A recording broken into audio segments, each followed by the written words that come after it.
Oh my gosh. We're headed over to Amish country. And we haven't been this route for quite a while, so this is going to be interesting. It looks like the roads are plowed, but not necessarily cleaned off. Very bumpy, so I apologize for all of this movement. Senna is here with me, and Sage is in the back. The dogs have had a little bit of cabin fever as well, so they're ready. Yep, Senna wants to drive, but we told her not today on these bad roads. So enjoy the ride over. Let me show you what it looks like out there. Here we go.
Stand of Tamarack trees.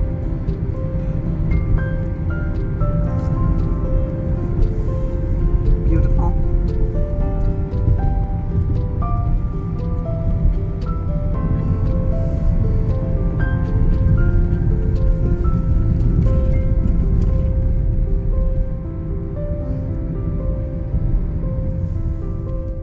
Wanted to show you this beautiful Amish built cabin. This is the same builder that did our cabin at Ruby Hollow, and he built this beautiful cabin here in the woods.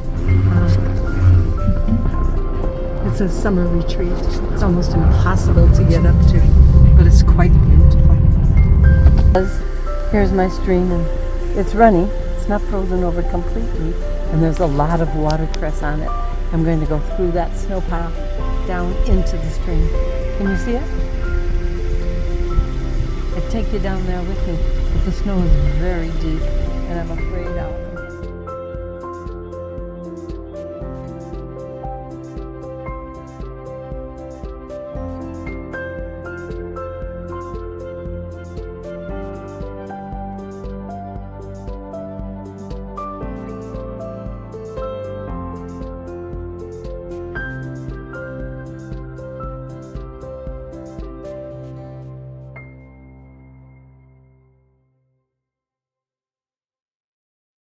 At County D Quilts on his little quilt shop, but it's Sunday and of course we can't go in.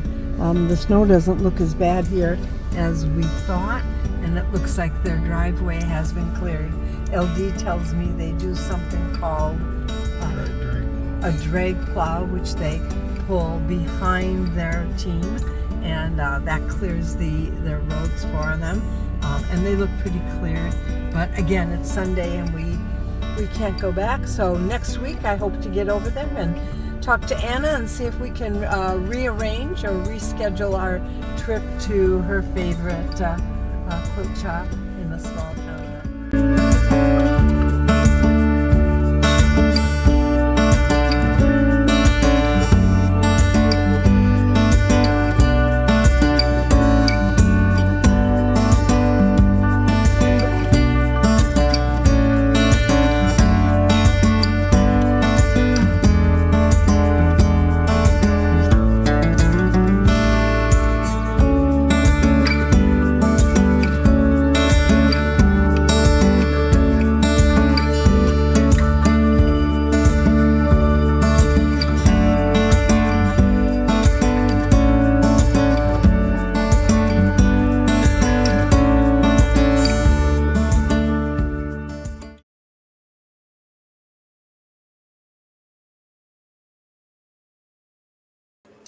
So we came across this unusual looking wagon alongside one of the farm houses, and neither of us know what it is. It clearly has a sleigh type fixture attached to the wheels, and it looks like it's some kind of a service vehicle.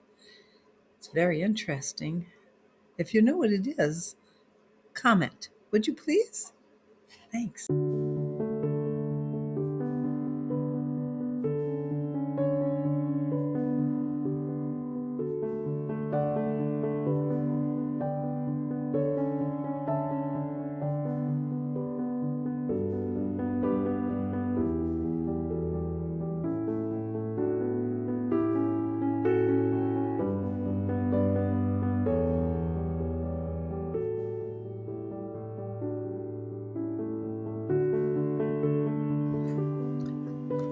So, as we're driving along, we note that it's very quiet out here in Amish country. Normally, we see a little bit more, even English car traffic, but we're not seeing it right now.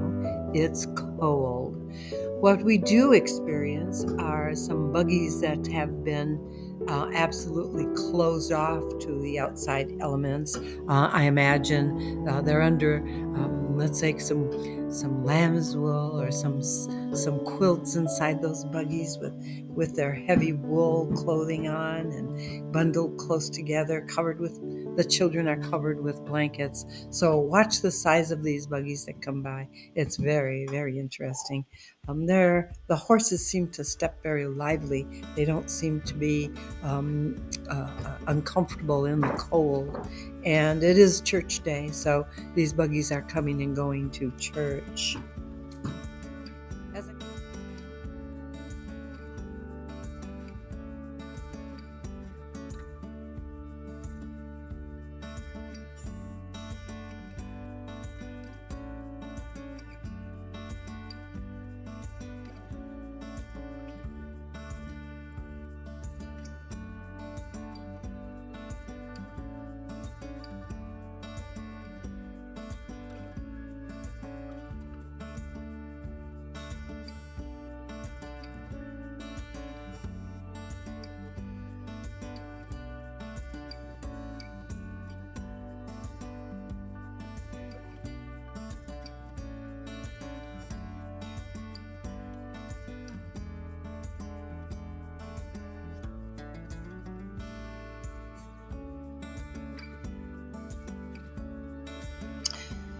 At the bottom of this hill and on the left-hand side of the road is a beautiful cabin tucked deep into the hollow. I've always admired it driving by all of these years, and it seems to be a perfect retreat on a winter's day. In the summer, there's a little river that flows by, and I think they can even fish right from their window, if you can imagine that. The location's ideal. It's quite dreamy. Watch it.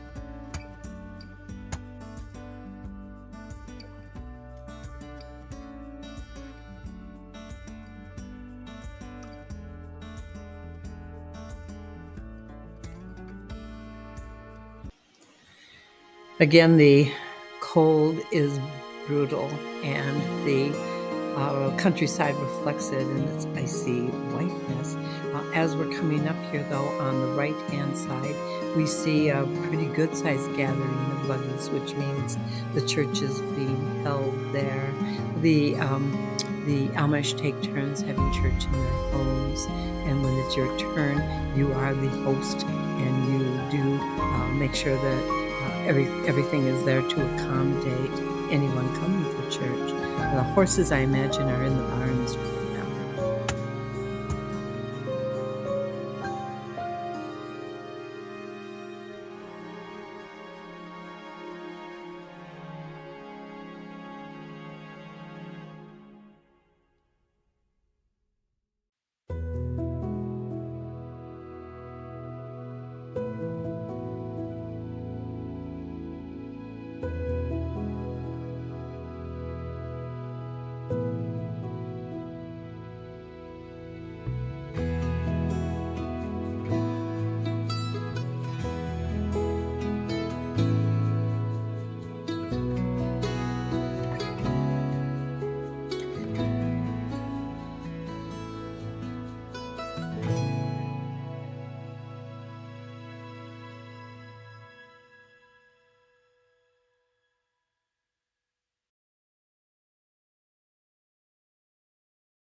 As we come over the rise in this hill, out in this wide open, freezing cold landscape, I can hardly believe my eyes, what I think that I'm seeing ahead of me.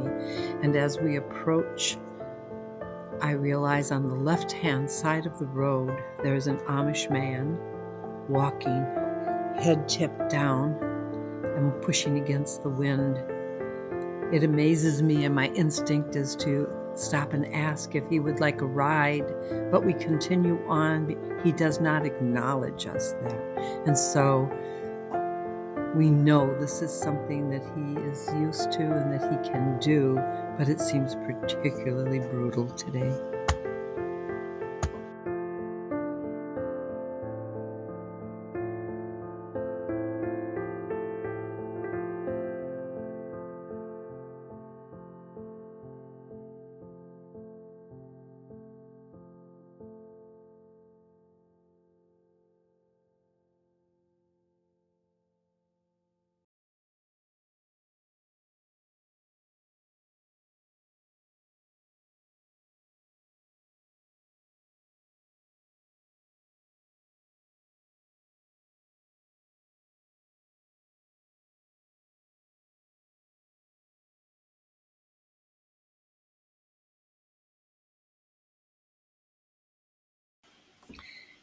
And again, as we drive by and proceed, we see the same sight up ahead on the left. However, this Amish gentleman was not dressed as warm, it appeared, as the first gentleman with the long cape and a big hat.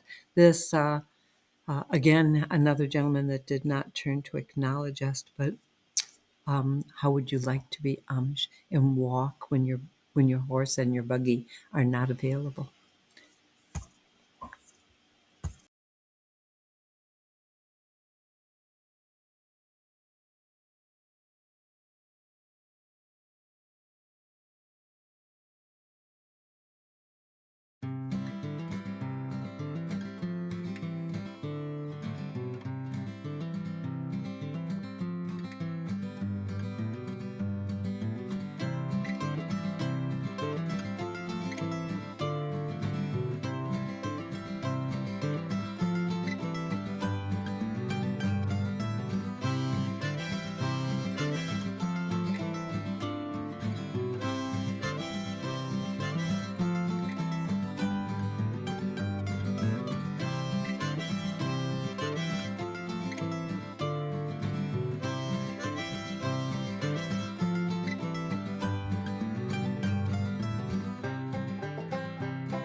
And so we head home back to our hollow after enjoying a very scenic day in Amish country. And even though we couldn't visit our friends today, we felt their sense of presence as we drove through their neighborhood. As you can see, the roads were clear in some areas and not in others. And so I hope you enjoyed those areas that we were able to get into. Thank you for joining us. Please be sure to like, comment, subscribe, and don't forget you can shop at the porch at rubyhollow.com.